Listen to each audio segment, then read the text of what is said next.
Hello friends and students. आज हम power generation ME 305 के सब्जेक्ट के अंदर चैप्टर फर्स्ट इंट्रोडक्शन के scope of conventional energy sources in India उसके बारे में पढ़ेंगे।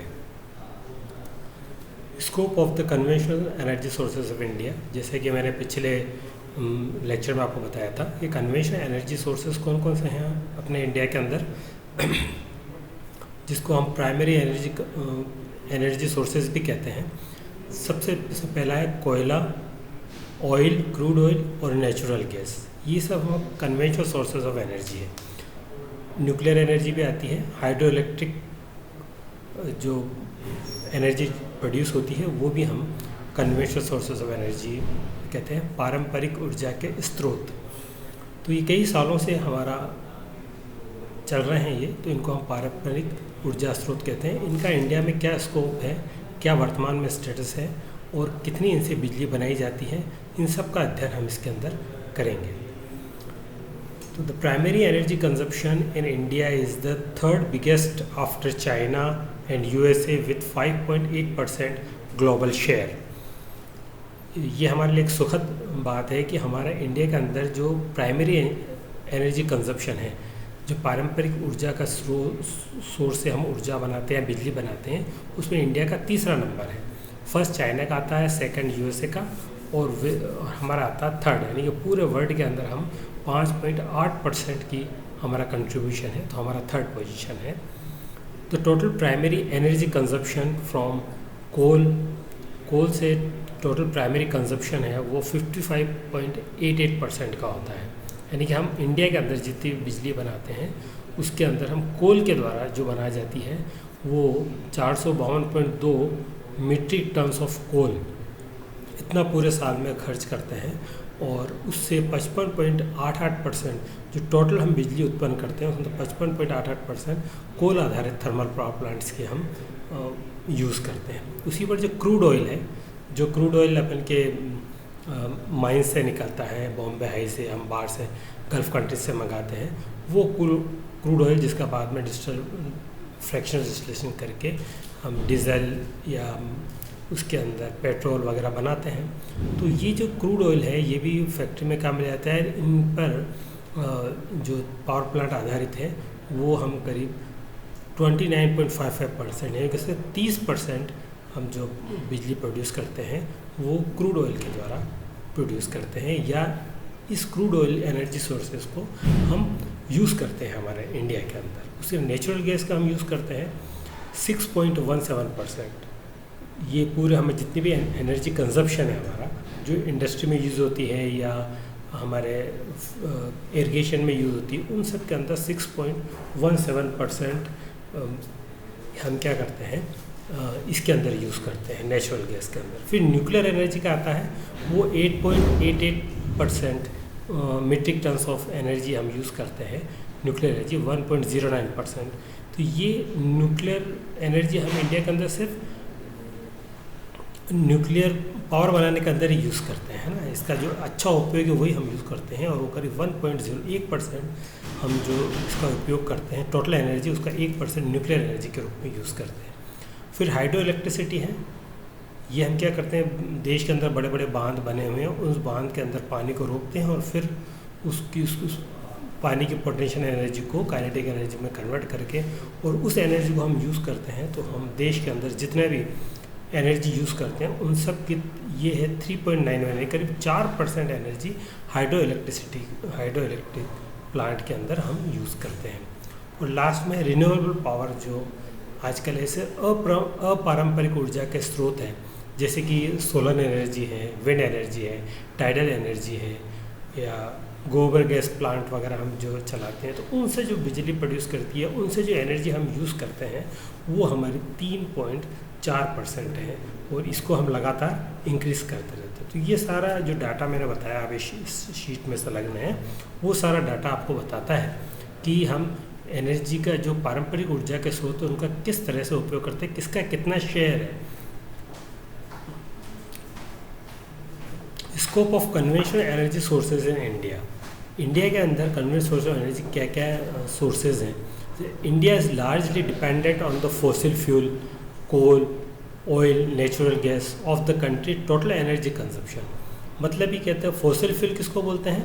फॉसिल फ्यूल उसको बोलते हैं कि जो आज से करोड़ों साल पहले जो हमारी पृथ्वी के ऊपर सभ्यता थी या हम कुछ भी वेजिटेशन था, जो इकोसिस्टम था, उसमें एकदम चेंज आया और वो सारा पेड़ पौधे, बड़े डायनासोर या जीव जंतु वो सब ज़मीन के अंदर दब गए बिल्कुल, और फिर से वापस तो वो करोड़ों साल पहले जो अंदर दबे हुए ज़मीन में थे उनको जब हवा पानी नहीं मिलता तो वो बिल्कुल पेरिश होकर कोल, ऑयल और नेचुरल गैस में तब्दील हो गए, बदल गए, ऐसा माना जाता है या ऐसा कहा जाता है।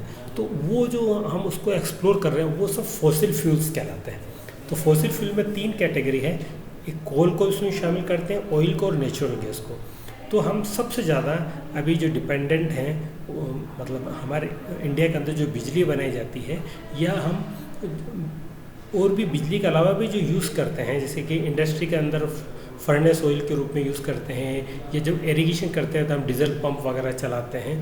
तो ये सारी जो एनर्जी का यूज़ आ रहा है वो हम ज़्यादातर कोल, ऑयल जिसमें डीजल पेट्रोल आ गया और नेचुरल गैस इनके द्वारा करते हैं।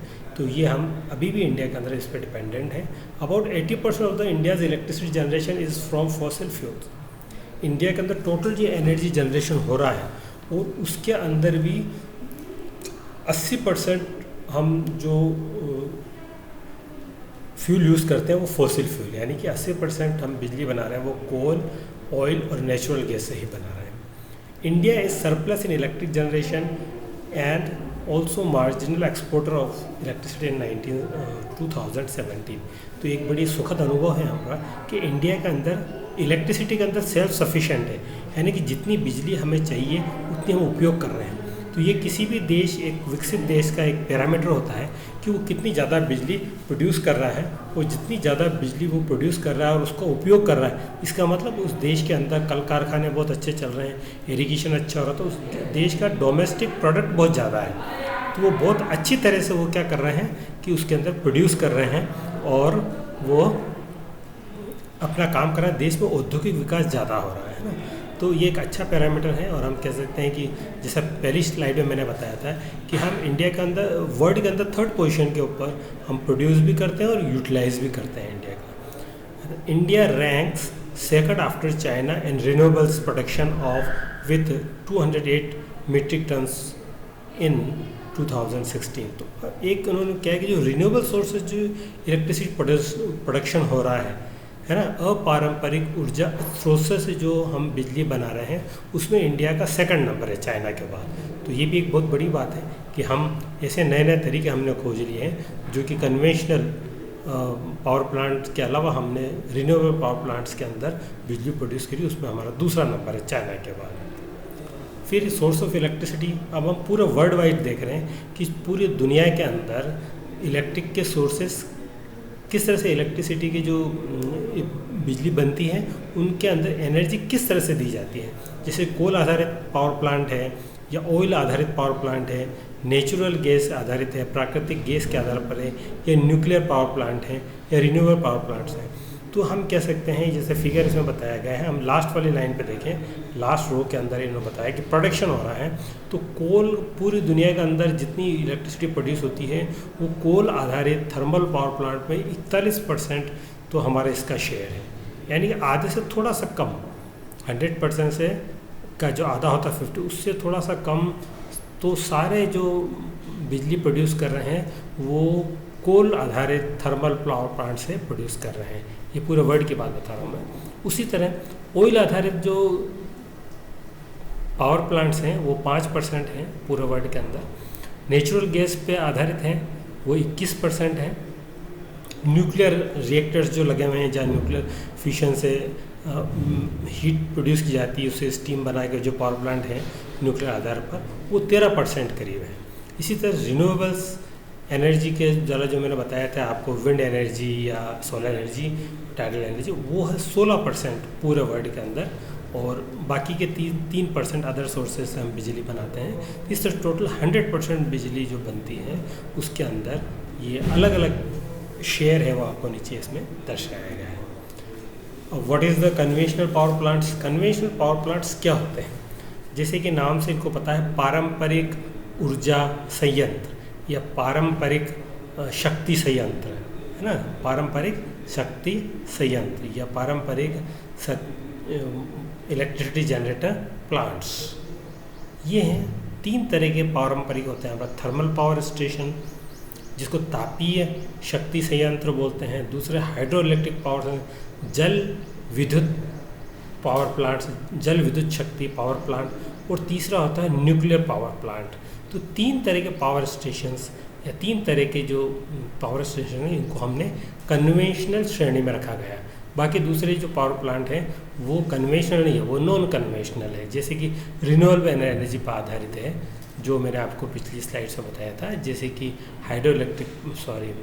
जैसे कि सोलर पावर प्लांट है, विंड एनर्जी पावर प्लांट है, गोबर गैस पर आधारित, तो वो हमारे दूसरे कहलाए जाते हैं। अब थर्मल पावर प्लांट में भी 3 तरह के हैं मैंने बताया, जो कि फॉसिल फ्यूल पे आधारित हैं, coal based, gas natural gas based, और तीसरा है डीजल या ऑयल बेस्ड। डीजी सेट चलते हैं, आपने देखा होगा, तो वो डीजल सेट पावर प्रोड्यूस कर रहे हैं, अपने बड़े बड़े डीजी सेट्स लगे हुए हैं, तो ये डीजल ऑयल से पावर जनरेशन हो रहा है, उसको डीजल बेस्ड पावर प्लांट कहते हैं। और इनका करीब 15% ये डीजी सेट डीजल से पावर जनरेट करते हैं। ये सिर्फ थर्मल पावर प्लांट की बात कर रहे हैं अपन। थर्मल पावर प्लांट तीनों मिला के 100% होगा, उसमें डीजल पर आधारित 15% है, नेचुरल गैस पर आधारित 5% प्लांट है, और जो लास्ट में है वो बड़ा एक मार्जिन है कि हम ज़्यादातर थर्मल पावर प्लांट 80% हमारा क्या होता है वो coal based thermal power plant है, यानी कि कोयला आधारित तापीय विद्युत संयंत्र। ये 80% टोटल जितने भी थर्मल पावर प्लांट है उसमें 80% कोयला यूज़ किया जाता है। हाइड्रो इलेक्ट्रिक पावर प्लांट्स, मैंने जैसा बताया, हाइड्रो इलेक्ट्रिक पावर प्लांट्स जो है वो कन्वेंशनल पावर प्लांट है, और ये रिन्यूएबल के अंदर भी आता है, इसकी कैटेगरी करें तो रिन्यूएबल इसलिए कहलाता है कि हर साल हमारा डैम भर जाता है बारिश से, तो ये रिन्यू हो जाती है हर साल। जबकि हमारे जो दूसरे हैं कोल, गैस और डीजल, ये रिन्यू नहीं होते, इनको रिन्यू होने के अंदर करोड़ों साल चाहिए, करोड़ भी नहीं करोड़ों साल चाहिए, इसलिए ये एक बार ही और कुछ सालों के लिए है। हम कह सकते हैं कि आज से 70-80 साल बाद शायद ये सब बंद ख़त्म हो जाए। तो जो हाइड्रो इलेक्ट्रिक पावर प्लांट है वो रिन्यूएबल पावर प्लांट भी कहते हैं, और ये भी हमारा कन्वेंशनल पावर प्लांट है। उसके बाद न्यूक्लियर पावर प्लांट्स हैं, न्यूक्लियर रिएक्शन होती है, जो यूरेनियम 235 अपने रेडियो एक्टिव पदार्थ होता है, उसकी फिशन रिएक्शन हम करते हैं, और उससे जो हीट निकलती है बहुत लार्ज अमाउंट में, उससे हम स्टीम बना के और थर्मल पावर प्लांट बनाते हैं। तो न्यूक्लियर रिएक्टर हमें इसके लिए लगाना पड़ता है। तो ये 3 तरह का पावर प्लांट है, thermal power station, hydro electric power station, nuclear, ये तीनों कन्वेंशनल पावर स्टेशंस कहलाते हैं। फिर status of the conventional power plants in India. India के अंदर कन्वेंशनल पावर प्लांट का क्या स्टेटस है ये हम आपको बताते हैं शीट के अंदर, कि वर्तमान में अभी जो हमारे पारंपरिक ऊर्जा के स्रोत हैं, पारंपरिक ऊर्जा के जो प्लांट्स हैं, तापीय संयंत्र हैं, उनकी वर्तमान में स्थिति क्या है इंडिया के अंदर। India is the world's 3rd largest producer and 3rd largest consumer of electricity. जैसा कि मैंने बताया था आपको, इंडिया चाइना और यूएसए के बाद सबसे बड़ी कंट्री है जो सबसे ज़्यादा इलेक्ट्रिसिटी प्रोड्यूस करती है, यानी कि बिजली का उत्पादन करती है, और उसका कंजप्शन, उसको उपयोग में भी लेती है। मैंने आपको पहले भी बताया था कि ये एक अच्छा पैरामीटर है, एक अच्छी बात है हमारे इंडिया के लिए कि इंडिया बहुत ज़्यादा बिजली प्रोड्यूस करता है और उसका उपयोग भी करता है। ज़्यादा बिजली उपयोग करने वाला देश मतलब ज़्यादा तरक्की कर रहा है, उसके अंदर ज़्यादा प्रोडक्टिव वर्क हो रहा है, उसके इंडस्ट्री के अंदर इंडस्ट्री में बहुत ज़्यादा काम आ रहा है, उसके अंदर इरिगेशन ज़्यादा हो रही है, तो हमारे प्रोग्रेस ज़्यादा हो रही है। किसी भी कंट्री की प्रोग्रेस देखनी हो तो हमें ये सबसे पहले सबसे अच्छा पैरामीटर है कि वो कितनी बिजली बनाता है और कितनी बिजली यूज़ करता है। तो अगर खुद बिजली बना के और यूज़ कर रहा है तो उसको, और उससे वो दूसरा इंडस्ट्रियल वर्क कर रहा है, इसका मतलब वो देश बहुत तरक्की कर रहा है। तो एक अच्छा पैरामीटर है जो हम इसको बता सकते हैं इंटरनेशनल लेवल पे भी। दूसरा, the national electric grid in India has an install capacity of 371.50 gigawatt as on 30 June 30 June 20 को जो डाटा रिकॉर्ड किए गए, तो हमारी नेशनल ग्रिड के ऊपर 371 मान लें, 371 गीगावाट मतलब 1 अरब वाट, तो 371 अरब वाट बिजली 30 जून को हमारे पास उस वक्त उपलब्ध थी हमारे नेशनल ग्रिड के ऊपर। अब हम बात करते हैं नेशनल ग्रिड की। जब हमारा पूरा देश जब चलता है तो इस देश के अंदर जब बिजली पैदा होती है, तो बिजली जब पैदा होती है यानी कि बिजली का जब प्रोडक्शन किया जाता है तो उसका डिस्ट्रीब्यूशन भी किया जाता है। यानी कि एक एंड आदमी के पास पहुँचे, हमारा फार्मर खेत पे पहुँचे, हमारी फैक्ट्री पे पहुँचे या हमारे घर पे पहुँचे, उसके लिए इस इंडिया के अंदर पूरी एक नेशनल ग्रिड यानी कि नेशनल नेटवर्क बनाया गया है। जो आप देखोगे उसमें जगह जगह फीडर्स बनाए गए हैं, जीएसएस बनाए गए हैं और पूरे इंडिया को तारों का एक जाल बिछा के जोड़ा गया है। और अलग अलग जितने भी ये पावर प्लांट्स हैं वो बिजली प्रोड्यूस करके और उस नेटवर्क के अंदर देते हैं। फिर वो नेटवर्क क्या करती है, इन बड़े बड़े पावर प्लांट से बिजली लेके और एंड कंज्यूमर तक यानी फैक्ट्री, हाउसेस और इरिगेशन के लिए ये बिजली देती है। उससे हमारे देश का चलता है। तो उसमें इसलिए हमने नेशनल इलेक्ट्रिक ग्रिड बना रखी है, उसको नेशनल ग्रिड बोलते हैं। इस ग्रिड को 3-4 नामों से जानते हैं। इसको कर रखी northern grid, southern grid, eastern grid और वेस्टर्न ग्रिड। इस तरह से 4 ग्रिड इसके अंदर। ग्रिड तो एक ही है लेकिन उसकी जो पोर्शन है उसको हम 4 भागों में हमने डिवाइड किया हुआ है। इस नेशनल ग्रिड के ऊपर सारी बिजली हम प्रोड्यूस करते हैं और फिर वो बिजली एंड यूज़र तक पहुंचती है। एक बहुत अच्छी बात आपको यहाँ बता दूँ जानकारी कि हम बिजली को किस तरह स्टोर करके नहीं रख सकते हैं। जितनी हमने बिजली प्रोड्यूस कर रहे हैं तो वो कंज्यूम होना ज़रूरी है। नहीं कंज्यूम होगी तो वो चली जाएगी, बेकार चली जाएगी।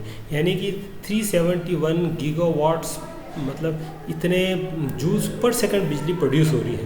तो हर सेकंड इतनी प्रोड्यूस हो रही है। अगर हम इसका यूज़ नहीं करेंगे तो वो वेस्ट जाएगी, है ना। और इसका हम इसको ज़्यादा चाहिए तो कम यूज़ करना पड़ेगा, तो हमें कहीं ना कहीं कोई शटडाउन लेना पड़ेगा। इसलिए बिजली को हम स्टोर नहीं कर सकते। तो बिजली को हम क्या करते हैं, जितनी प्रोड्यूस करते हैं उसको यूज़ करते हैं, यही हमारी एफिशिएंसी होती है। इसीलिए हमने national electric grid, national grid बनाया, उसका नाम दिया गया है। अब अपन आते हैं थर्ड पॉइंट के ऊपर।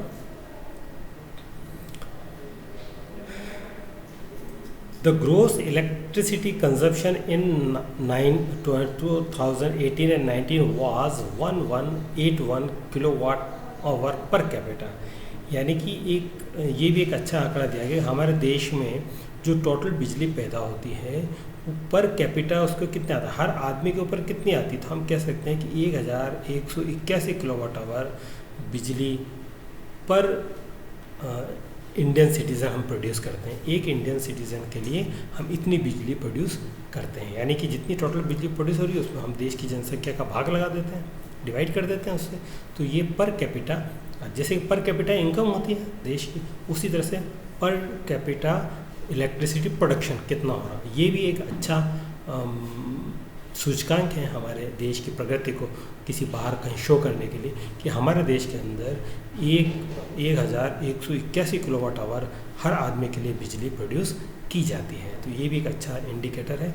और ये किलोवाट आवर का मतलब ये हो गया कि इतने किलोवाट 1 घंटे तक बिजली, उसी को हम यूनिट कहते हैं। जो अपने घर में जो मीटर आता है, मीटर में जो बिजली का बिल आता है वो इतने यूनिट पर आधारित है।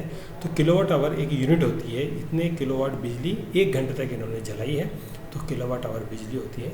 तो जो इंडिया के अंदर प्रोडक्शन था 1181 यूनिट्स पर इंडियन सिटीजन के ऊपर आ रहा था। तो एक बहुत अच्छा सूचकांक है ये। फिर status of the power plants in India. India के अंदर पावर प्लांट्स की क्या क्या स्टेटस है वो सब इसमें बताया गया है आपको। पावर प्लांट जैसे अगर बताया हमको, तो एक तो थर्मल पावर प्लांट होगा, nuclear power plant, hydro electric power plant, renewable sources के अंदर जो सबको मिक्स किया गया वो tidal power plant, solar power plant और विंड पावर प्लांट है। टोटल इतना हो जाता है। तो इसमें जो आपको फर्स्ट रो बताया कि सेंट्रल गवर्नमेंट के कितने हैं इसके अंदर, उसके अंदर दूसरी रो के अंदर स्टेट गवर्नमेंट के कितने हैं, प्राइवेट सेक्टर में कितनी बिजली बन रही है और टोटल कितनी है। तो ये जो आपको अपन को बताइए, लास्ट वाला जो हम कॉलम, लास्ट वाला जो रो देखेंगे नीचे जहाँ परसेंटेज लिखा हुआ है, तो हम वापस देख सकते हैं कि टोटल मिला के 100% हो रहा है। तो हम ये कह सकते हैं कि थर्मल पावर स्टेशन के अंदर, थर्मल की भी हमने 3 पार्ट किए जैसे बताया, थर्मल, कोल आधारित, गैस आधारित और डीजल आधारित। कोल आधारित थर्मल पावर प्लांट इंडिया के अंदर जो 55% बिजली हम कोल से प्राप्त करते हैं, या जो बिजली पैदा होती है वो 55% कोयला आधारित प्लांट से मिलती है और 6.73% हमें मिलती है गैस आधारित पावर प्लांट से। और उसके बाद हमारे ये 0.14% डीजल से मिलती है ना। डीजल से बड़े प्लांट नहीं चलते, छोटे जो प्लांट है कैप्टिव पावर प्लांट्स हैं, किसी फैक्ट्री को चाहिए, फैक्ट्री ने अपना खुद का डीजल पावर प्लांट लगा रखा है, या हम छोटी छोटी इंडस्ट्रीज़ है, दुकानें हैं, मॉल्स वगैरह, वहाँ जो ये टोटल मिला के 0.14 बिजली प्रोड्यूस, क्योंकि इसकी बिजली कॉस्टली पड़ती है। फिर उसके बाद न्यूक्लियर पावर प्लांट की 1.83% जितनी भी टोटल जो बिजली पड़ती है उसमें से 1.83% न्यूक्लियर पावर प्लांट से आती है। हाइड्रोइलेक्ट्रिक पावर प्लांट से 12.31% है, और रिन्यूएबल एनर्जी से हम 23.63% बनाते हैं। इस तरह से टोटल बिजली जो हमारे पड़ती है वो 3,371 अरब बिजली हम बनाते हैं। उसके बाद आता है major thermal power station in India. India के अंदर जो बड़े थर्मल पावर स्टेशन हैं उसके बारे में पढ़ेंगे अपन।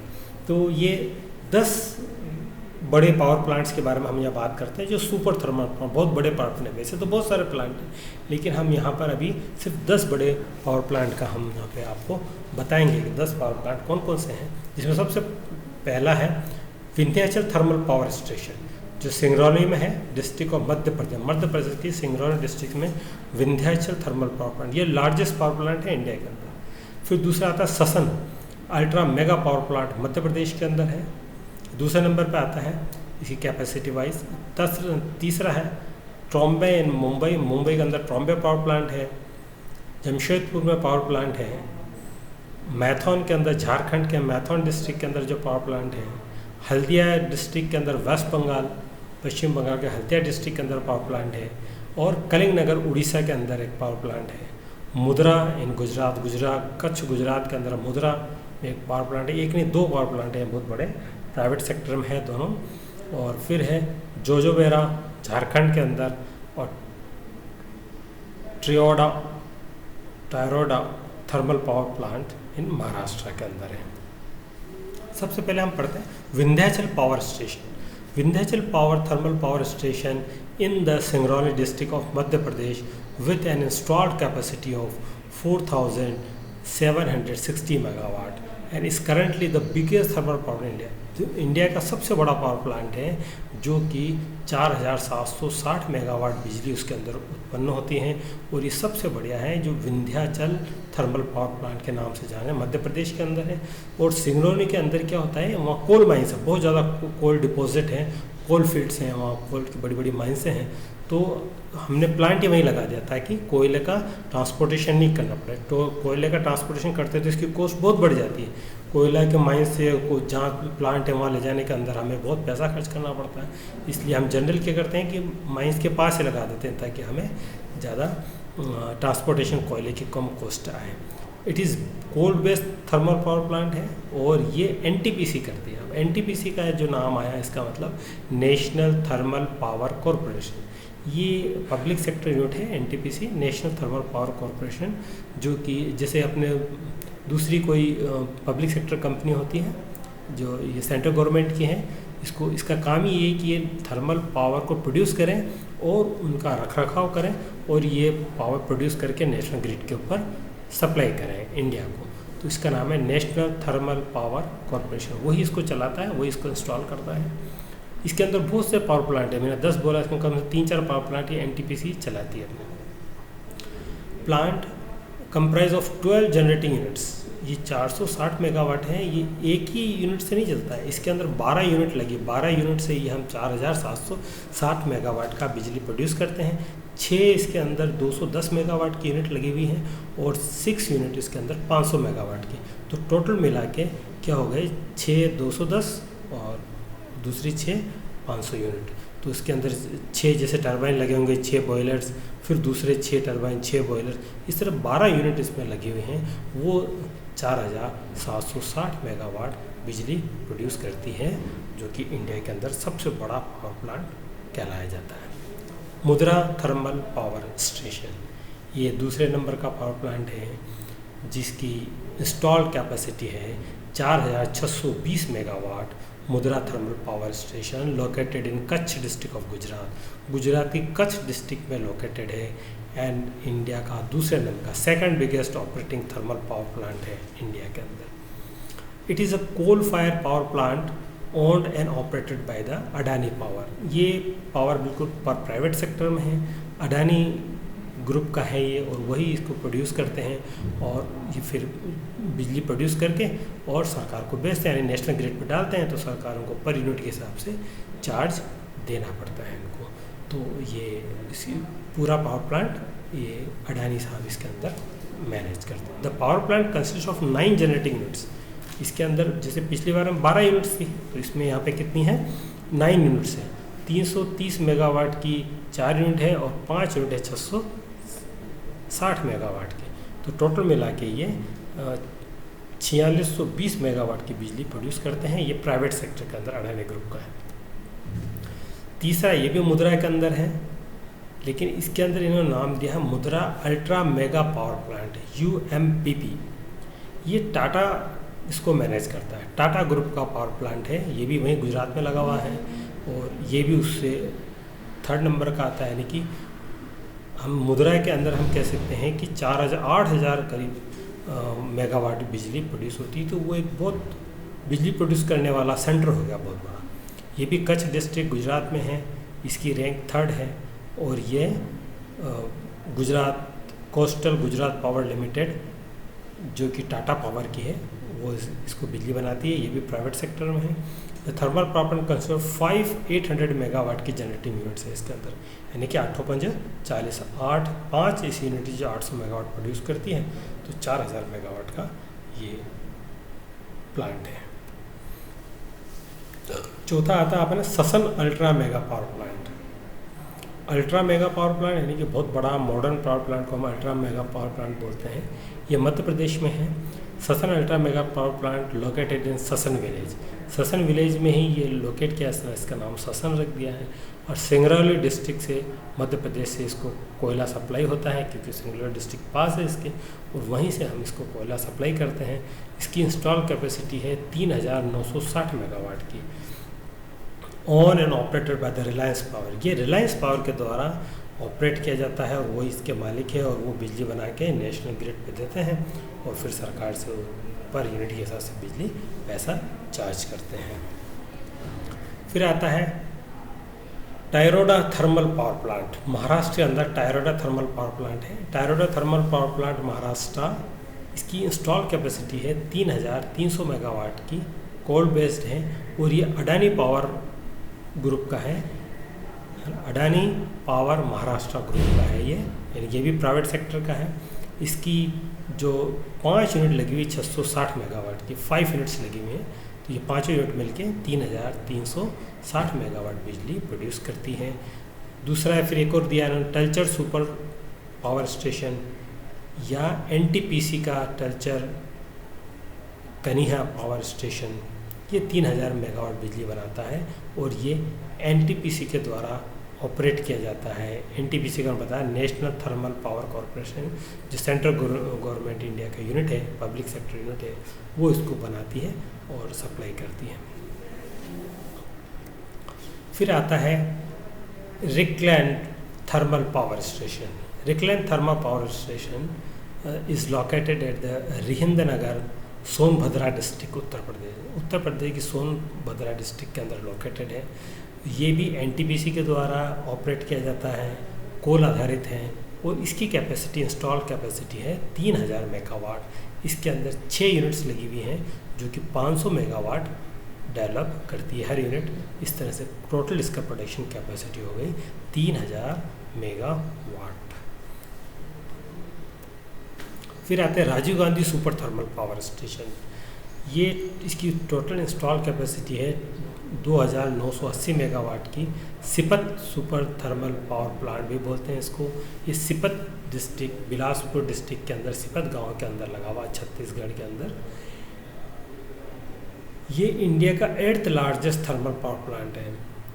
ये भी कोल पर आधारित थर्मल पावर प्लांट है, एंड ये भी owned and operated bye national thermal power corporation. इसके अंदर 3 यूनिट 660 मेगावाट की लगी हुई है और 3 यूनिट 500 मेगावाट की। टोटल मिला के 2,980 मेगावाट की टोटल इसकी इंस्टॉल कैपेसिटी है। इतनी बिजली ये बना सकता है।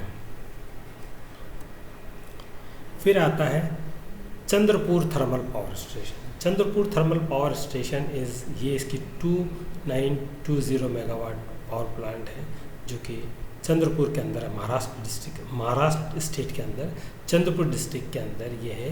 And it is biggest power plant operated by the Maharashtra state power generation company. Maharashtra राज्य की सरकारी है, state owned power generation company है, वो बनाती है और इसकी 2920 मेगावाट बिजली प्रोड्यूस होती है।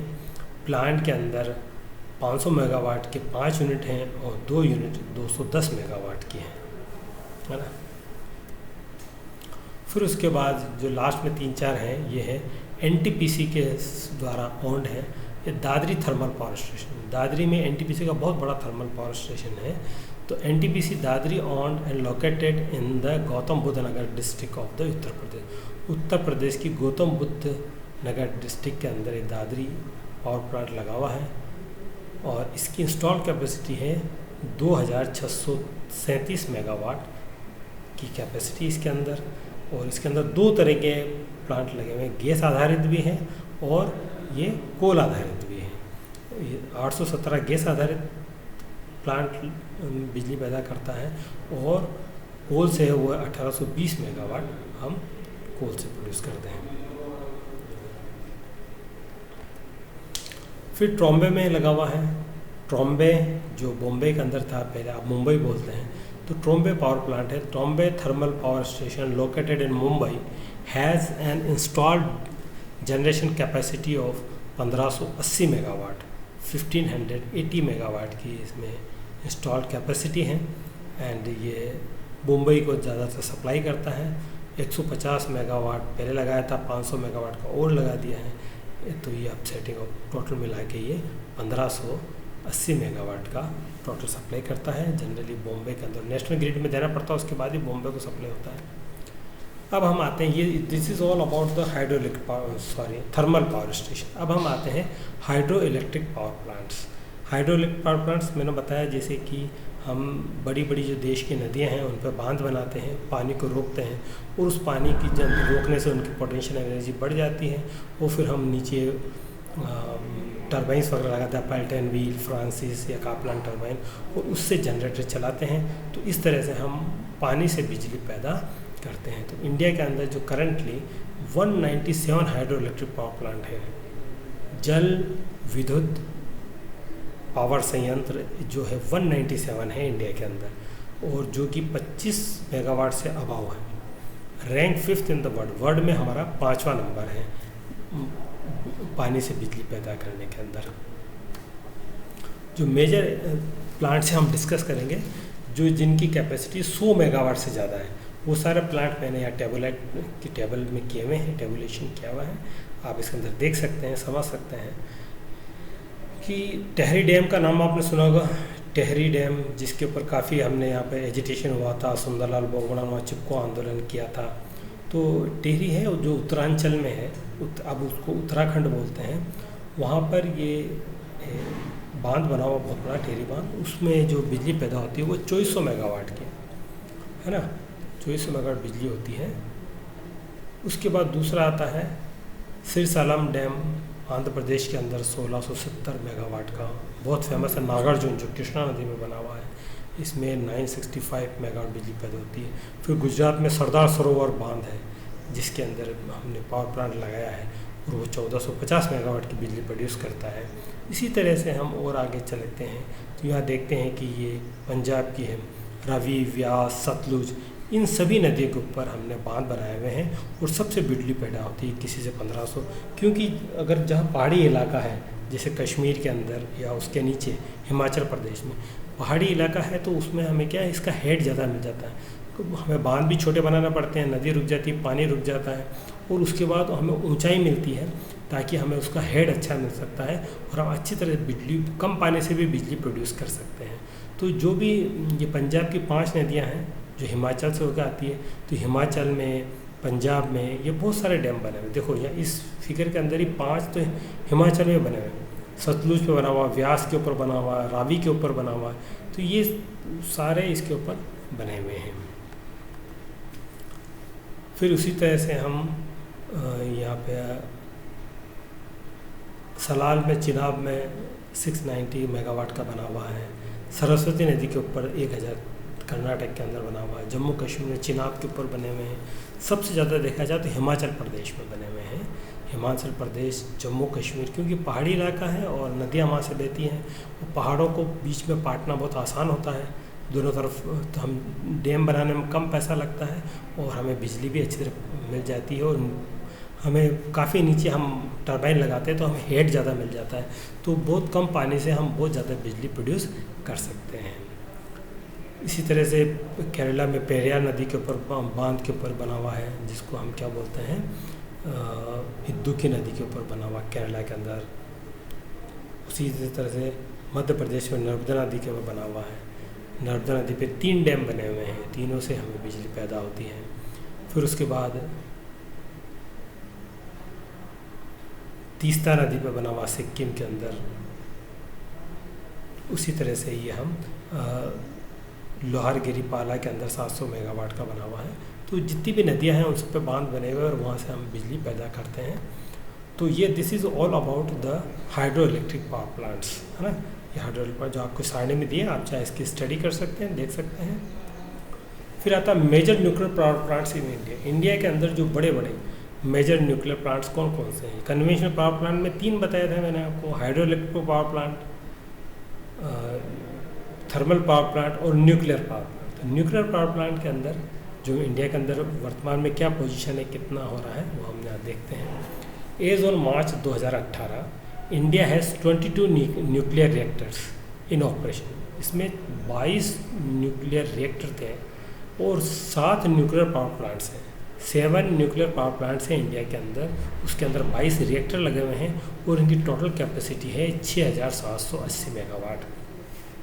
यानी कि टोटल मिला के ये 6780 मेगावाट की कैपेसिटी हम न्यूक्लियर पावर से करते हैं। जबकि हम एक थर्मल पावर स्टेशन ही, हमारा जो कच्छ मुद्रा के अंदर है, वो 2 पावर स्टेशन वहाँ लगे हुए हैं और दोनों की 4-4 हज़ार कैपेसिटी, तो 8000, वो अकेला 8000 बिजली पैदा कर रहा है। जबकि हम all over India nuclear power plant से हम क्या कर रहे हैं, 6780 मेगावाट की बिजली प्रोड्यूस कर रहे हैं।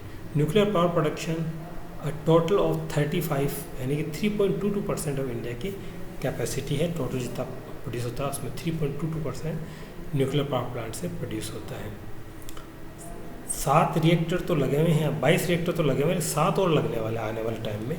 वो जब रिएक्टर और लग जाएंगे तो हमारी जो कैपेसिटी है वो 4300 मेगावाट की और बढ़ जाएगी। यानी कि हम पूरे 10,000 मेगावाट का करीब करीब हमारी न्यूक्लियर से कैपेसिटी हो जाएगी। India have 7 major nuclear power plants. India के पास 7 बड़े पावर प्लांट्स हैं। इनको चलाने वाली एक सरकारी कंपनी है, सरकारी, जिसको हम NPCIL बोलते हैं, national power corporation of India limited. अभी तक इंडिया के अंदर जो न्यूक्लियर पावर प्लांट है वो किसी प्राइवेट सेक्टर को नहीं दिया हुआ है, वो सिर्फ किसको दिया हुआ है, गवर्नमेंट सेक्टर में ही है। जैसे थर्मल पावर प्लांट के अंदर तो अडानी, रिलायंस, टाटा ये सब प्रोड्यूस कर रहे हैं। लेकिन हमारे यहाँ पर जो न्यूक्लियर पावर प्लांट है उसमें सुरक्षा का खतरा होता है, तो सुरक्षा के हिसाब से हम क्या करते हैं कि ये एक NPCIL ही इसको प्लांट बनाती है और उसका रखरखाव करती है और बिजली प्रोड्यूस करके नेशनल ग्रिड को देती है। तो ये NPCIL है, ये इंडिया पब्लिक सेक्टर कंपनी है और ये डिपार्टमेंट ऑफ एटॉमिक एनर्जी के अंदर काम करती है। इसका काम क्या होता है कि न्यूक्लियर आधारित पावर प्लांट को बनाना, इस्टेब्लिश करना, उससे बिजली का उत्पादन करना और वो बिजली देश को देना, ये काम है इसका। तो ये सारे जो 7 पावर प्लांट्स हैं ये NPCIL करती है। जिसमें सबसे बड़ा पावर प्लांट जिसको हम बोलते हैं बिगेस्ट, जो 2000 मेगावाट की बिजली प्रोड्यूस करता है, वो है कुडमकुलम न्यूक्लियर पावर प्लांट, जो कि तमिलनाडु में स्थित है, जिसका नाम है कुडमकुलम पावर स्टेशन, जो 200 मेगावाट की बिजली बनाता है। फिर जो दूसरा है तारापुर न्यूक्लियर रिएक्टर, महाराष्ट्र में है, पुणे के आसपास या बॉम्बे के आसपास है। तो तारापुर न्यूक्लियर रिएक्टर महाराष्ट्र के अंदर 1400 मेगावाट की बिजली बनाता है। ये सबसे पुराना है, डिपार्टमेंट ऑफ एटॉमिक एनर्जी जैसा बना था तब से ये 1400 में, तब से बहुत पुराना ये बना हुआ है। पहले इसमें 1-2 यूनिट थी, अब इसकी कैपेसिटी बढ़ा के 1400 मेगावाट कर दी गई है। Kalpakkam nuclear power plant Tamil Nadu के अंदर है जो कि 1600 मेगावाट का है। उसी तरह से राजस्थान में एटॉमिक पावर प्लांट है RAPP, ये है 1180 मेगावाट का है जो अपने रावत भाटा के अंदर है, कोटा डिस्ट्रिक्ट में आता है रावत भाटा में। इसका नाम ही Rajasthan atomic power plant RAPP जो कि रावत भाटा में स्थित है और वो 1180 मेगावाट बिजली प्रोड्यूस करता है। फिर इसी तरह से कैगा का न्यूक्लियर पावर प्लांट है, कर्नाटक में है, NPCIL का है, 880 मेगावाट का प्लांट है। और नरोरा न्यूक्लियर रिएक्टर है उत्तर प्रदेश के अंदर जो कि 1440 मेगावाट का है। और लास्ट में है काकरापार का एटॉमिक पावर स्टेशन है, गुजरात के अंदर है, जो NPCIL चलाता है, वो 440 मेगावाट का है। तो ये दिस इज़ ऑल अबाउट हमारे इंडिया के अंदर वर्तमान में कन्वेंशनल पावर प्लांट की क्या क्या स्थिति है, वो मैंने आपको सारी बता दी। लास्ट में एक जानकारी और आपको देता चलूँ कि हमारे राजस्थान के अंदर कोटा एक ऐसा डिस्ट्रिक्ट है जहाँ पर तीनों तरह के पावर प्लांट है।